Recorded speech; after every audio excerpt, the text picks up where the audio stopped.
Hey everyone, my name is Rob. I'm currently a PhD student at NYU and a data science intern at Integral Ad Science. So today I'm going to talk about a natural experiment that we use in our online data to measure how effective online ad campaigns are.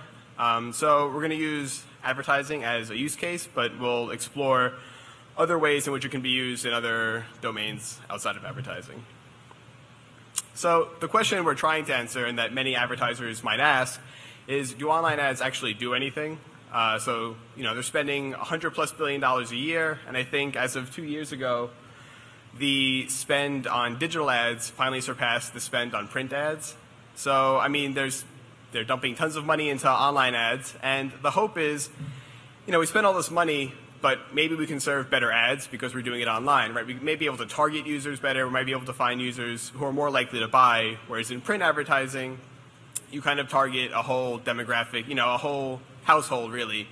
You target a TV station or a TV show or, an entire magazine or a newspaper. But online, you can kind of go at the user level. So is it really effective?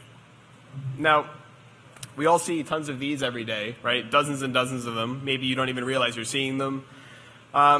Maybe they're on the page and you don't know they're there, or they're not possible to be seen, right? So do all of these do something? Now, how to measure that? So there are general two approaches for it. So we're going to go over both of those and then try to figure out how we can maybe combine them. So the accepted approach, the kind of gold standard in measuring an ad campaign's effectiveness, is a randomized A/B test, right? So let's say you have a campaign and you're trying to publicize your donut burger over there on the right, and you want to know if it's effective. So what you might do is take a PSA ad, Smokey the Bear, and at the time a user comes in, at the time a web page is being served, you'll flip a coin, usually heavily biased, right? So like maybe 5% of the time or 10% of the time, you'll show the user the PSA, and then that user will be part of the control group from here on out for the rest of the campaign period. And 95% of the time, they'll see the campaign ad, right? And you can think that if this is set up correctly, all the data should yield an unbiased estimate of the causal effect of the campaign, right? However, A/B tests aren't ideal for a few reasons. I mean, they give great results if set up correctly, but it can be expensive to run them. Like, for example, we said we're going to have 5 to, say, 10% of ads be PSAs. So that means 5 to 10% of your budget is spent buying ads that are not going to do anything for your campaign by design, right? They shouldn't. You have to plan it before a campaign starts. So you start running a campaign, a month later you can't really go in and say, oh, like, wish I ran an experiment. Can't really time travel. You might have to coordinate amongst many people who are serving ads for you on behalf of you. If you're running on different exchanges, different publishers, it might be kind of hard to get them to say, oh, this user is part of the PSA group, never show them an ad. That requires some technical coordination. And if you want to test many things, it might be too hard to configure the test in the first place. So what are the alternatives? So observational studies allow you to use just the data that exists, or you run a campaign, you want to know if it was effective.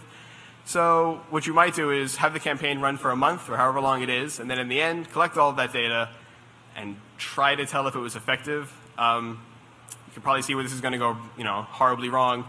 So it's cheap, it's flexible because you have tons of data, you don't have to do anything beforehand, but what do you do, right? So there's a ton of selection bias in online campaigns, and I kind of outlined why that might be the case before. So in online campaigns, they're very heavily targeted, right, at the user level. So a user comes on, this user comes in, or a user comes in here, and the reason they're getting the ad in the first place, or potentially going to get the ad, is because they have some predisposition for being interested in donut burgers. Maybe they Googled burgers before, or they're following burger blogs.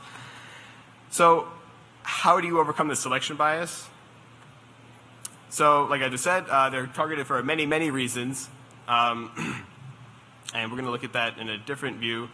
So this is a causal diagram. They're used heavily in causal analysis. So we're going to go over it very briefly because I'm going to be using it many, many times and adding things to it as we go. So the top node there, W, are user features. And every node is a random variable. And arrows indicate causal relationships. So you could read this as a change in W can cause a change in A, right? Because that's the way the arrow is pointing. So this is the design of an online ad campaign, right? So some users have features. Those affect whether or not they're going to get an ad, an interest in burgers, and then also whether or not they're going to convert. If they're not interested in the product, they're probably not going to buy it. And we also have the fact that the ad should influence conversion. So W can be many, many, many things, right? That's part of the problem. So unless we know everything in W, it's very hard to then go and do an observational study and remove all possible bias, right? So W can be, for example, every web page that a advertiser is sitting on, right? So that advertiser is sitting on, say, 10,000 pages.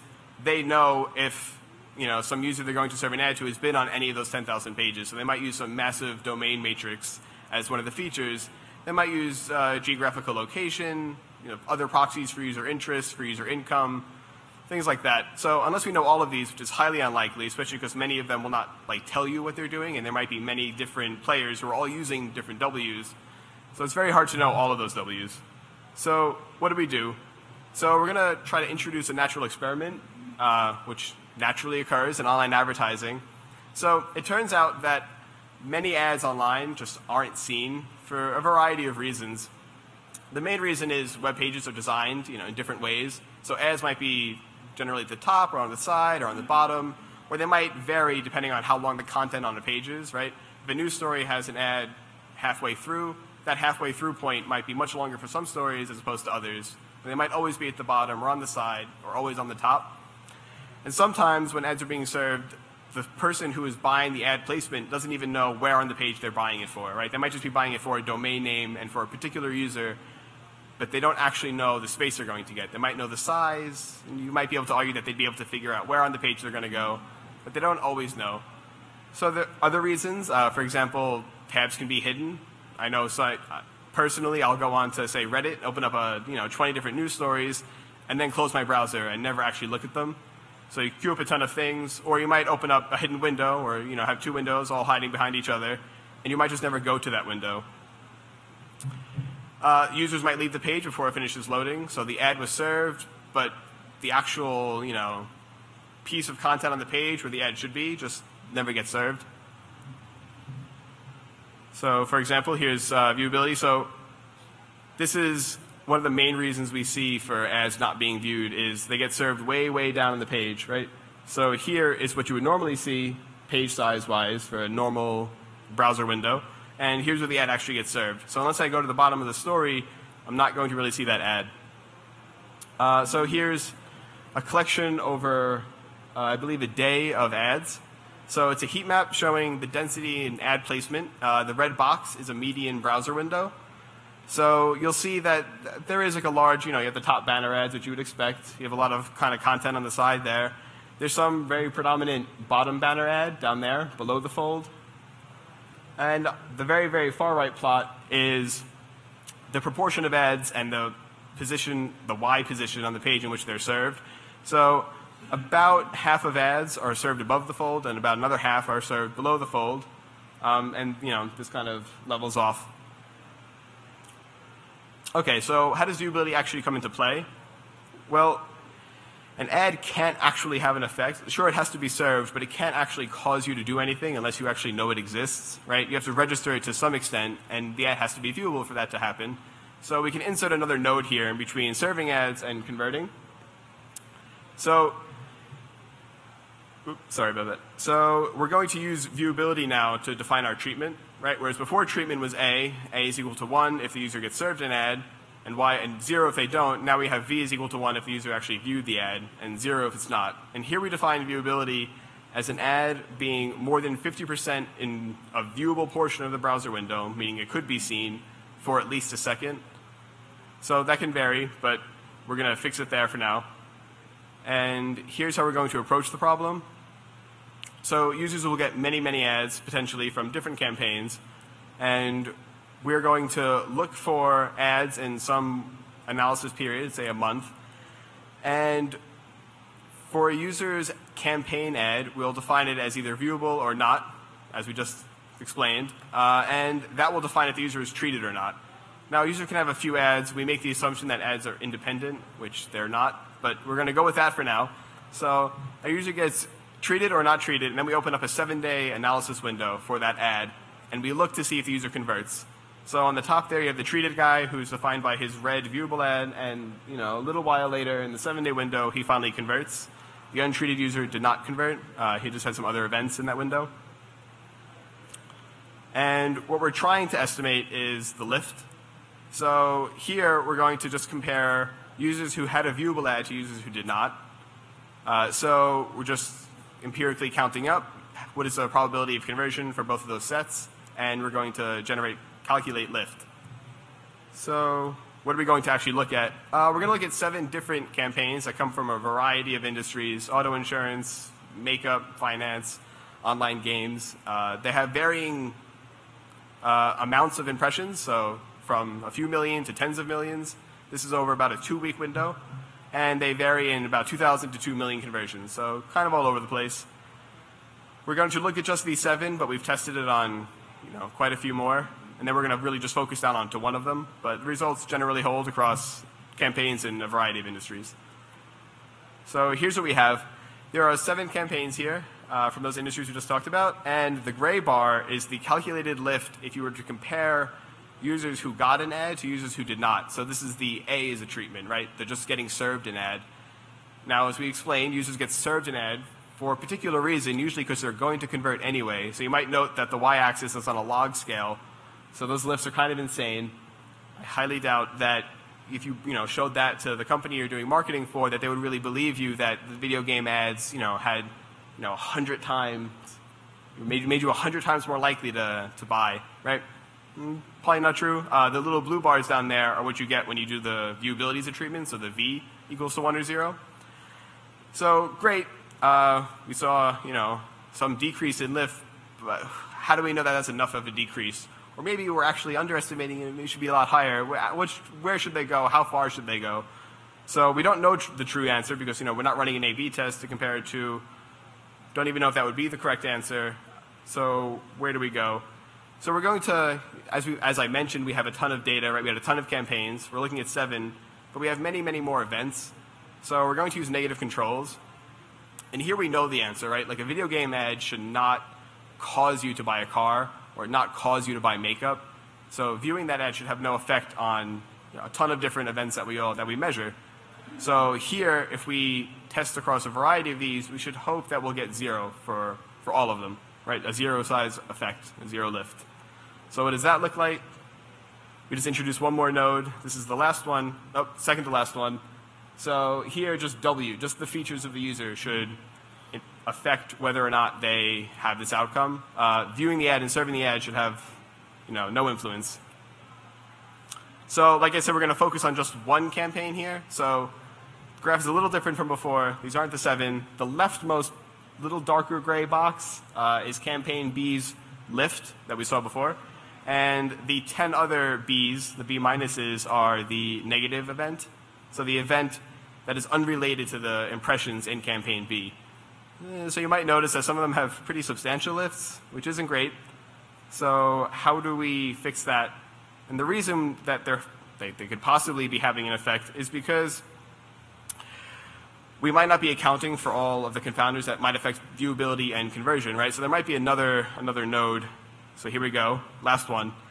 So there's a WPrime, and these confounders will influence both viewable ads and conversion. And we're much more likely to have these WPrimes than we are the Ws. The Ws are across tons of marketers, tons of people that are making decisions for campaigns. But WPrime, we kind of know what affects viewability and conversion. So for example, this might be the size of a screen, or it might be the position an ad is served on, or the length of the screen, the kind of browser they're using, right? So these are all things we can measure. So we're much more likely to have these WPrimes than we are to have W. So this slightly modifies the lift, the way we calculate lift that I showed before. So here, the numerator is still the same. It's just the probability of converting, given that you were treated, right? And all of these are fixed at A equaling 1, because you had to get the ad for it to be viewable or not. And now the denominator is the estimate of the counterfactual outcome of what would happen to these same users, the users that had the viewable ad, if the ad was not viewable at the time in which it was served. So we estimate this using a logistic regression. We take all of our W primes that I just mentioned, like ad size or ad placement and screen size, and we train some model, and then we plug in our treated users and get an estimate of their untreated probability of converting, right? Okay, so this is the same campaign. Added another color of bars here. So we have the viewable estimate in gray, which is what we've been looking at. And here we have the adjusted estimate in blue. So we knocked a little bit of lift off of our positive test, and we see most of our negative controls go down. So that first one there, that was the most painful one before, has dropped significantly and is no longer has an effect. And many of the other ones drop down to 0. Quite a few of them are still holding out. This might be because of the assumption we made that ads are independent. We might not be accounting for all possible WPrimes. But overall, for this campaign and for the other 6 and for other ones that we've looked at, we see that the general average distance from 0 drops substantially when you adjust for WPrime, and that many of them will drop down to being insignificant, and the effect on the positive will vary slightly. It usually goes down. Some positive tests don't have any lift. I'm not showing one here, but quite a few of those, the 7 that I showed before, were pretty low already, and then when you adjust, they drop down to having no effect. But that might answer the question, are online ads effective? So overall, what did we do? So we introduced viewability as a way of doing a natural experiment. So it combines the benefits we saw in the A/B tests and the benefits we saw in the observational studies, and then adjusting for a certain set of confounders for that WPrime that I showed, made our estimates even more, well, adjusted for more of the bias. And we saw some pretty large reductions when just using viewability, and then slightly smaller reduction when adjusting for those WPrime. And we also use negative controls to validate whether or not our models were any good. So we had a ton of data. We had a ton of negative control events. So it's fairly easy to just find users and whether or not they converted on these other events, and to use that as a way to validate what we were doing.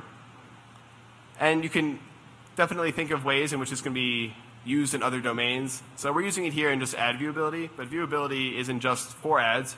You could think of it being used in a newsfeed setting on some social networking site, or maybe some random number generator that does a shuffle in like a playlist on, say, videos or music, or a newsfeed that's randomly generated.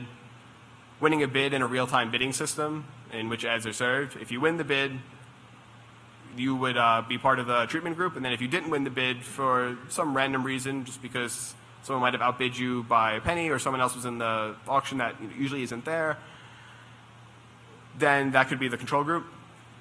And many other companies or websites have these massive databases with a ton of variables in them and a ton of events. So you can think of unrelated product purchases for a website that just sells many goods, many of them unrelated, or just clicking on unrelated links on, say, news websites or social networks. So these events naturally occur. They can be utilized for both treatment and for validating your study. So that's about it. Some people at Integral Ad Science that have been working on this project for quite a while. Some people from CERN and from Berkeley. So that's it. Thanks for your time.